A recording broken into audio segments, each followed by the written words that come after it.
From Los Angeles, California, the entertainment capital of the world, it's the 80s Movie Podcast. I'm your host, Edward Havens. Thank you for listening today. You were probably expecting the third part of the Miramax Films in the 1980s series, and we will get to that one next episode. But as often happens while I'm researching, I fall down a rabbit hole that piques my interest. And this time it was not only discovering a film I had never heard of, but it fits within a larger discussion about disappearing media.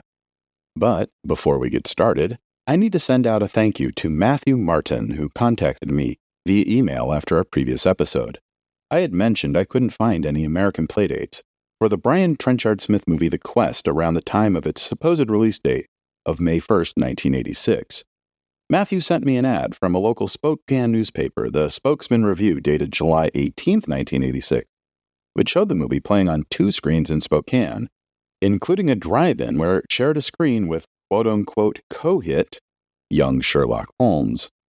With that help, I was able to find The Quest playing on 5 screens in the Seattle-Tacoma area and 2 in Spokane on July 11th, where it grossed a not very impressive $14,200. In its second week in the region, it would drop down to just 3 screens, and the gross would fall to just $2,800 before disappearing at the end of that second week. So thank you to Matthew for that find, which gave me an idea.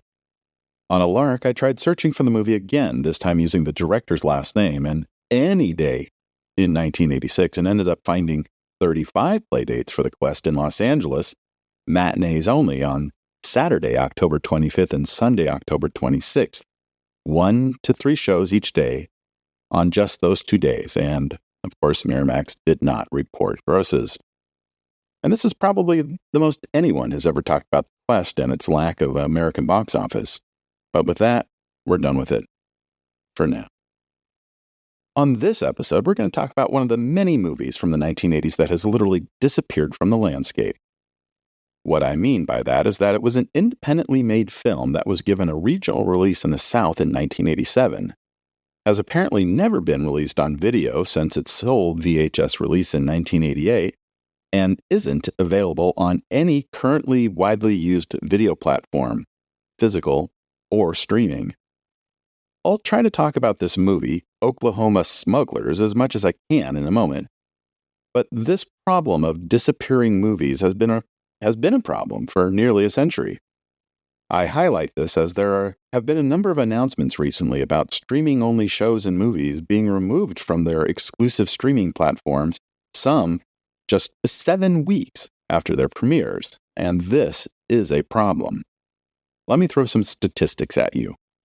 Film Foundation, a nonprofit organization co-founded by Martin Scorsese in 1990 that is dedicated to film preservation and the exhibition of restored and classic cinema, has estimated that half of all the films ever made before 1950 no longer exist in any form, and that only 10% of the films produced before the dawn of the sound era of films are still around. The Deutsche Cinemathek, a major film archive founded in Berlin in 1963, also estimates that 80 to 90% of all silent films ever have been lost, a number that's a bit higher than the U.S. Library of Congress's estimation that 75% of all silent films are gone. That includes more than 300 of Georges Méliès' 500 movies, a 1926 film, The Mountain Eagle, that was the second film directed by Alfred Hitchcock, and London After Midnight, considered by many film historians to be the holy grail of lost films.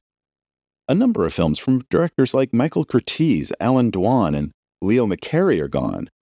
And The Betrayal, the final film from pioneering black filmmaker Oscar Micheaux, is no longer with us. There are a number of reasons why many of these early movies are gone. Until the early 1950s, movies were often shot and printed on nitrate film, a highly flammable substance which can continue to burn even if completely submerged in water. During the earliest years of Hollywood, there were a number of fires on studio lots and in the film vaults where original negatives of films were stored. Sometimes the studios would purposely incinerate old prints of films to salvage the silver particles within the nitrate film.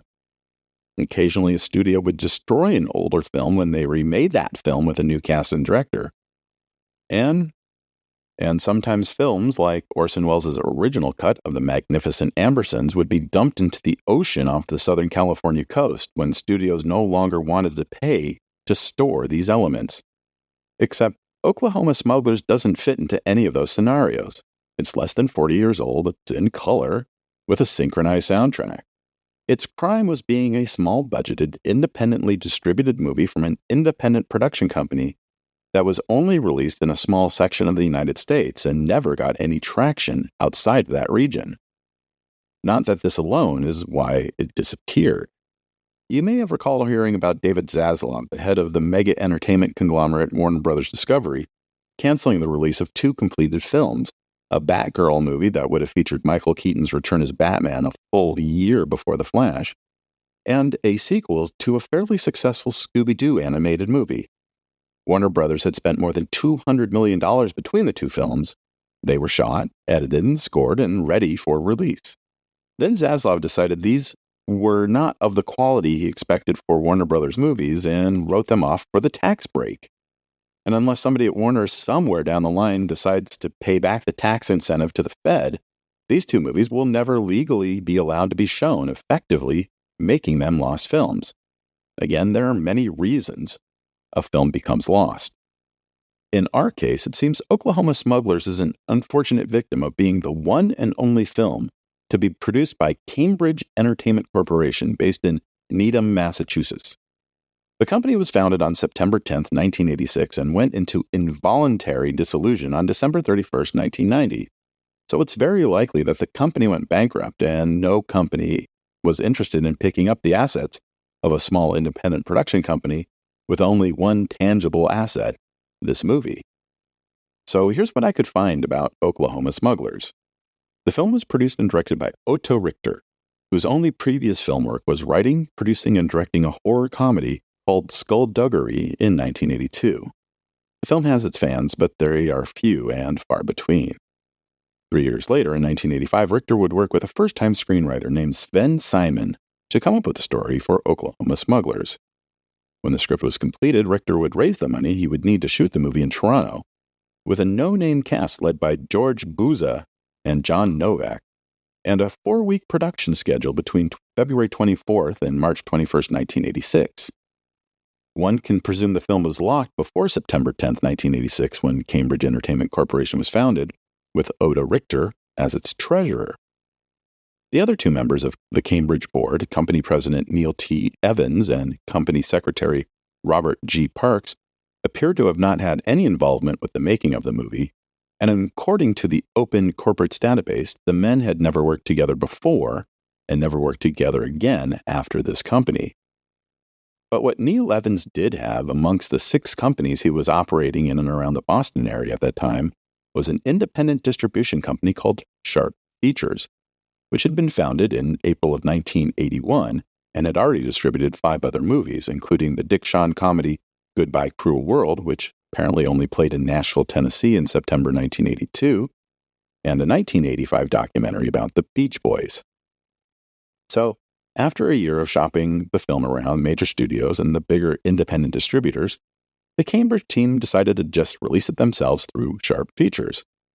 They would place an ad in the September 16, 1987 issue of Variety, announcing the film, quote, unquote, opens the Southeast on September 18th, just 2 days later. Now, you'll notice I was able to find a lot of information about the people behind the film, about the companies they created or had already created to push the film out into the market, the dates it filmed, where it was filmed. I have a lot of sources, both online and in my office, with more data about almost every film ever released. But what I can't tell you is if the film actually did open on September 18th, 1987, or how many theaters it played in, or how much it grossed that first weekend, or if any of the theaters retained it for a second week, or any reviews of the movie from any contemporary newspaper or magazine.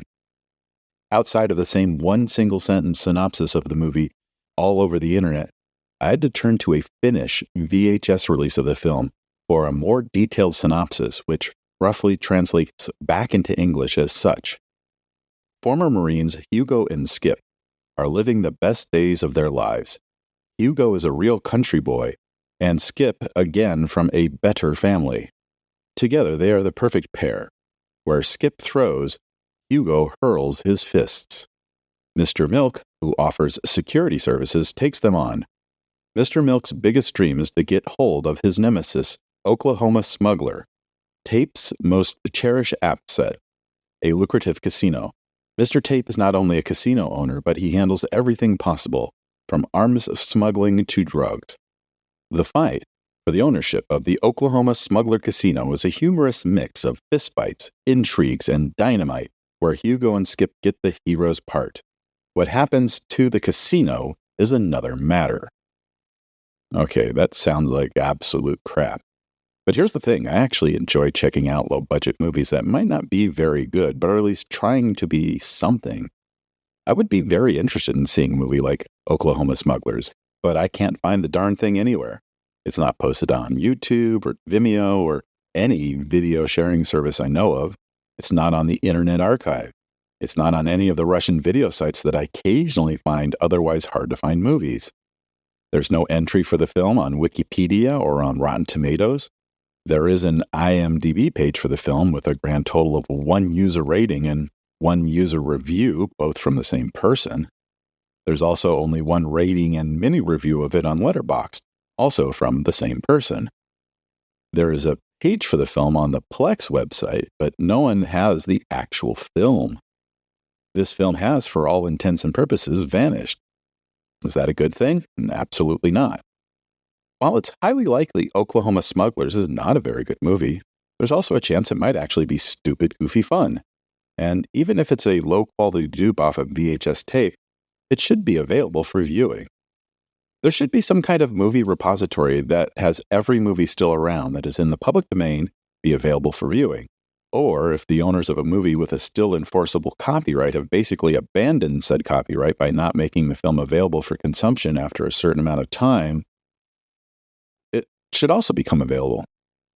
This would not only help films like Oklahoma Smugglers be discovered, but it would also give the film lovers a chance to see many movies they've heard about but never had the opportunity to see.